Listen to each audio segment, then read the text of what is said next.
Movies have long promised a future with hover cars and hoverboards, but now the future is here. And like, things don't hover for shit.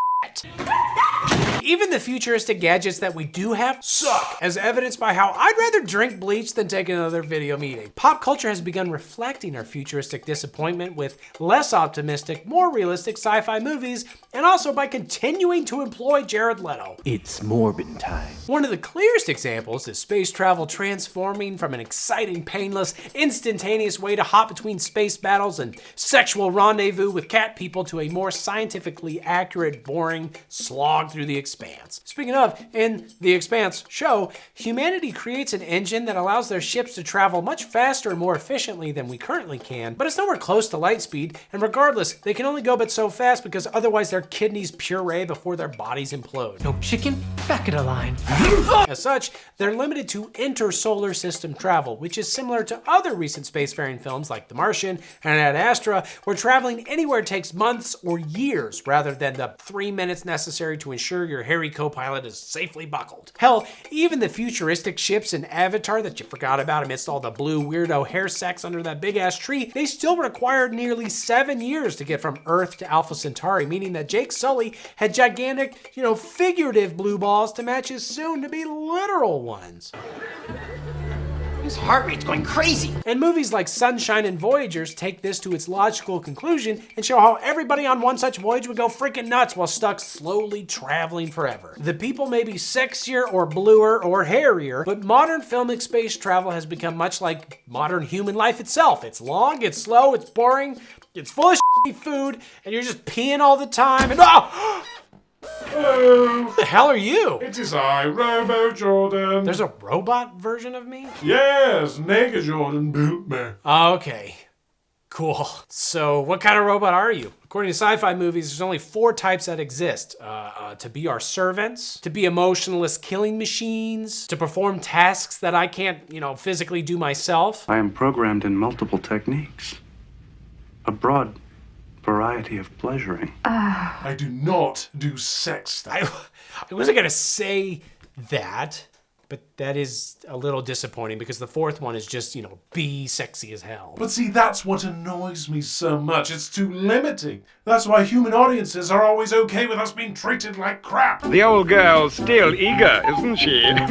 After all, we're just machines. Everybody in the theater's like, oh, look, they think they're people. But you aren't people, right? I'm a modern robot, and modern filmmakers are finally listening to scientists and wrapping their creative little minds around ideas like advanced artificial intelligence and the singularity. The concept that someday technology will improve so rapidly, humans will no longer be able to control it. For sex stuff? For any stuff. For any sex stuff? But it's not just filmmakers. Film audiences are also more exposed to technology and artificial intelligence, so they're also on board with movies that wax philosophical about the true nature of robots as they continue to evolve. Like in Ex Machina, is a robot that essentially passes the Turing test simply incredibly good at emulating human behavior, or is that little murderous nudist truly an autonomous, sentient being capable of free will? So you're saying robots are just like us, but sexier? No, I'm saying that we're better. Here's an example.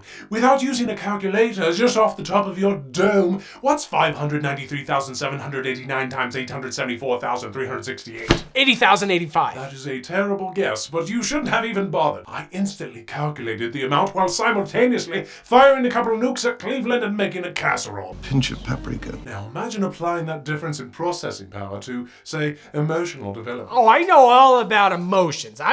It was the boob number. I was talking about boob. At the beginning of Infinity War, Wanda and Vision share a little getaway and discuss taking their relationship to the next level, which probably involves a ton of USB adapters. Tell me what you feel. I just feel you. But keep in mind, at this point in the MCU, Vision is just 3 years old. Odds are you weren't even potty trained by the time you were 3. I'm so potty trained.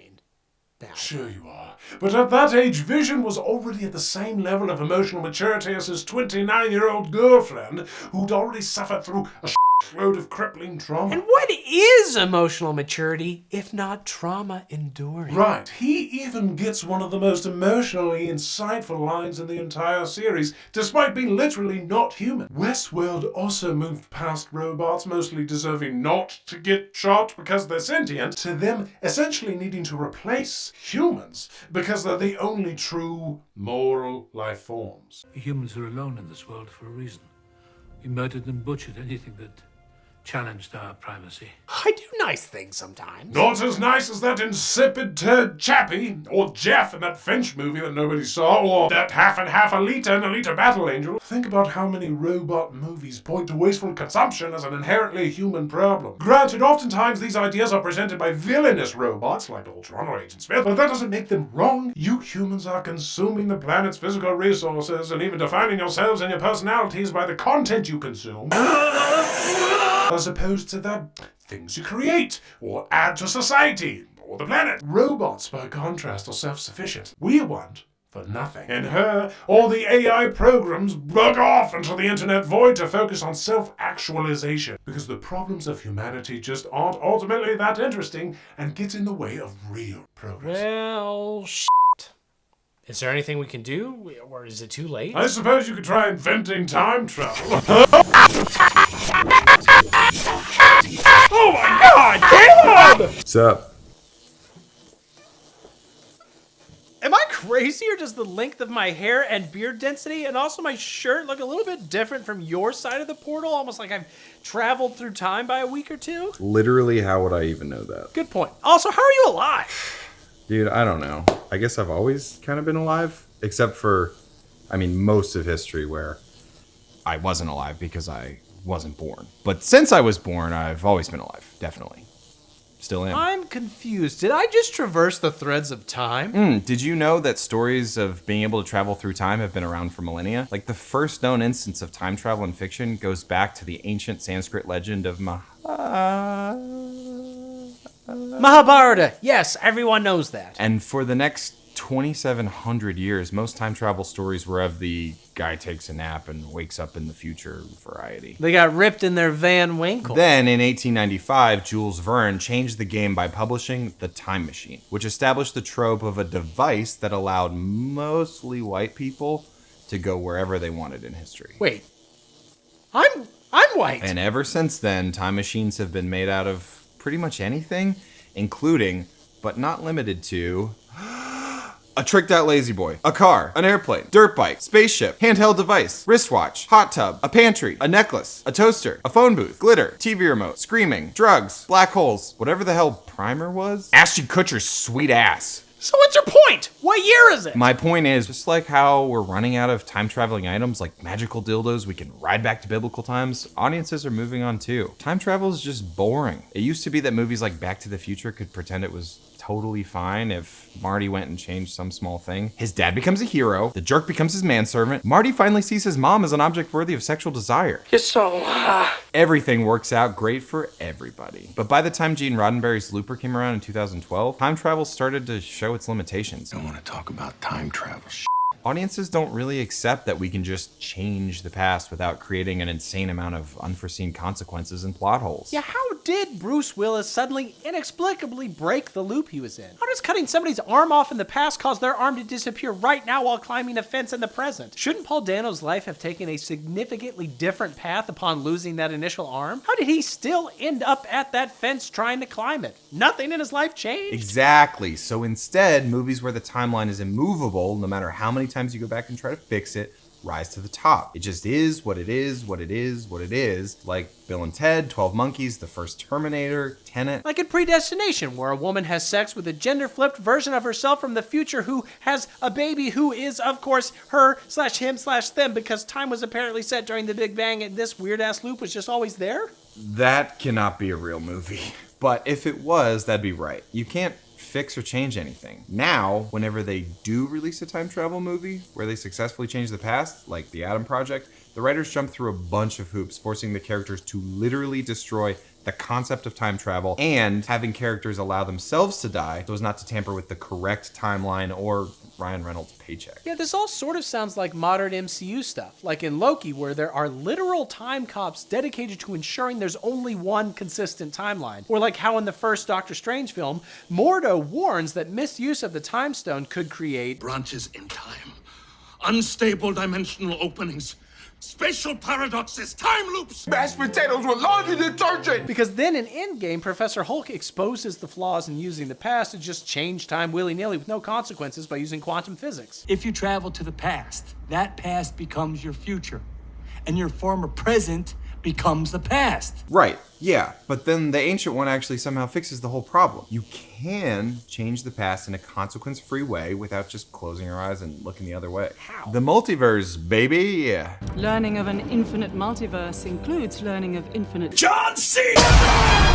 Instead of traveling back in time and making a change, you travel to another dimension where the proposed change did happen and always happen. In Loki, that looks like a bunch of different variant beings from alternate dimensions where slightly different choices led to a Loki that's an alligator or a yucky girl.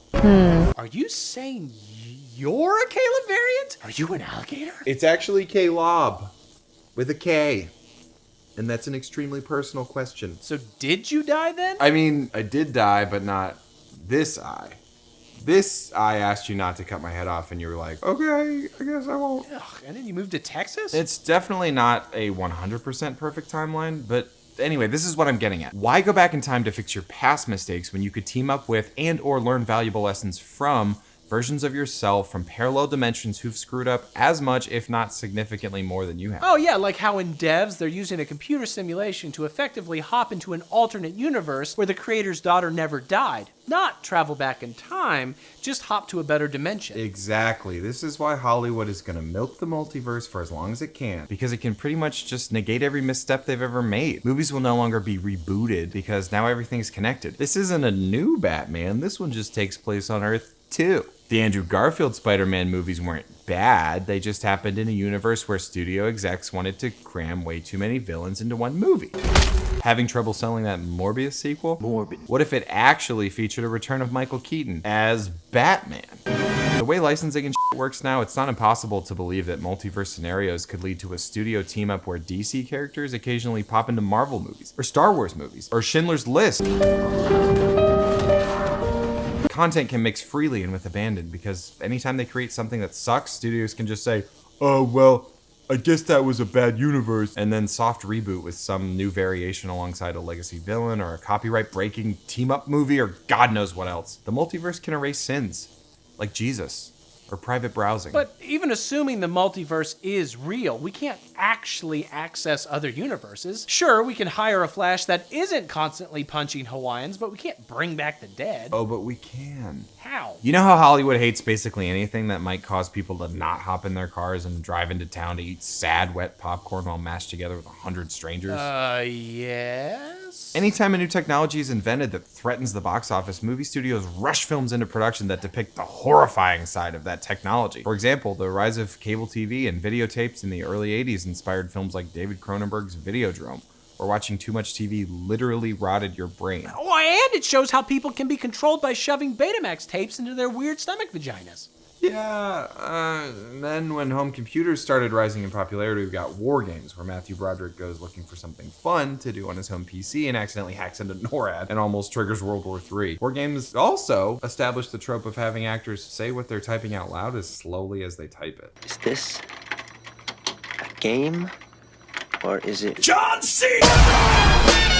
But I feel like when video games started taking the nation by storm, Hollywood did try to show how cool they were, even though they clearly had no idea how difficult it is to make watching someone actually playing a video game look exciting on screen. Sure, but they quickly shifted gears and went back to their old tactics and decided, now video games are corrupting the minds of youth. If you die in the game, you die for real. But they still couldn't really make a kid playing Duck Hunt look sufficiently mind-corrupting, so they got rid of the controller entirely, and every third movie had people getting sucked into the games themselves. That trend transitioned pretty smoothly into the rise of virtual reality, which was, of course, initially presented as a techno hellscape, where there's no way to tell what's real and what's a simulation. Or maybe you'd have to go through the filing cabinet at the office, but also it has skeletons sometimes. Yet another excellent point. But the main theme here is that if left unchecked, the technology will take over and rob us of our humanity. Yeah, I guess even Star Trek, which takes place in a utopian future where humankind has for the most part gotten it together, still got a ton of mileage out of the plot device of the holodeck malfunctioning and trapping the crew in a simulation with the safety protocols turned off. And then The Matrix came along and took the evil computer simulation trope mainstream. So much so that it changed the way that we talk about the real world. No one has deja vu anymore. They experience a glitch in the Matrix. The whole red pill, blue pill thing became a political statement. But I feel like the Matrix, the Matrix Pi's themes of computer simulations equal bad idea didn't turn people off to the idea of wanting to live in a computer simulation, though, right? Open world video games exploded in popularity after those movies came out.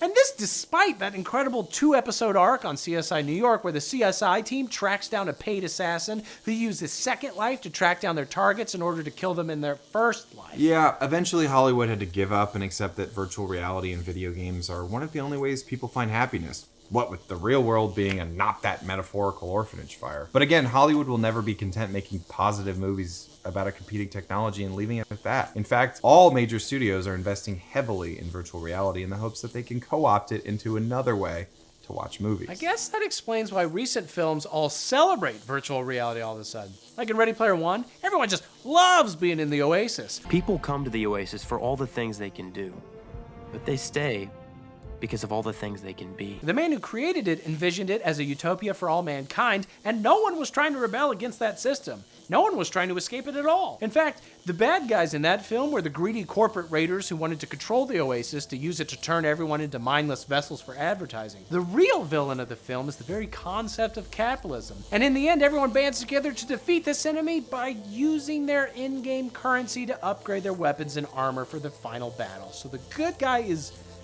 also capitalism? Or like in Free Guy, where Ryan Reynolds plays Ryan Reynolds playing Guy, an NPC in an open world video game called Free City. At some point, Guy gains sentience because the game's source code was stolen from a different game by the software company's douchey CEO. A douchey CEO who would rather go full on Ayn Rand and destroy the game's servers with an axe, rather than having to give anyone even the slightest bit of credit for the code they wrote. Right, and they save the information on one server that he doesn't destroy to create a new game where Guy and all of his NPC friends in the game can continue to live. Which is to say, they created an alternate universe, populated by artificial intelligence, in a computer simulation, and they probably have spaceships! Holy crap, did we just tie it all together? Hell yeah, and those movies crushed at the box office. Virtual reality is coming, and we, and more importantly, Hollywood, have decided it's going to rock. Forget experiencing real life with real hardships, forging authentic relationships with actual people, or striving to build or create any art ourselves. Someday soon, our computers will create a world indistinguishable from real life where there's no pain or suffering. We'll feast on algorithmically crafted content, optimized to hack our dopamine receptors with the exact right blend of boobs and explosions. Artificial intelligence will even be so good that it can essentially resurrect people from the dead, but without any of their disgusting habits of having needs or wants. Is that what's happening here? Yeah, you're in a simulation right now. Uh-huh. Oh my god, I totally forgot I had this on. Thanks for the chat, Caleb. Sorry you're still dead. I knew Texas wasn't real. What are you doing out here? This is my stage. I got a drink to go get. He touched me.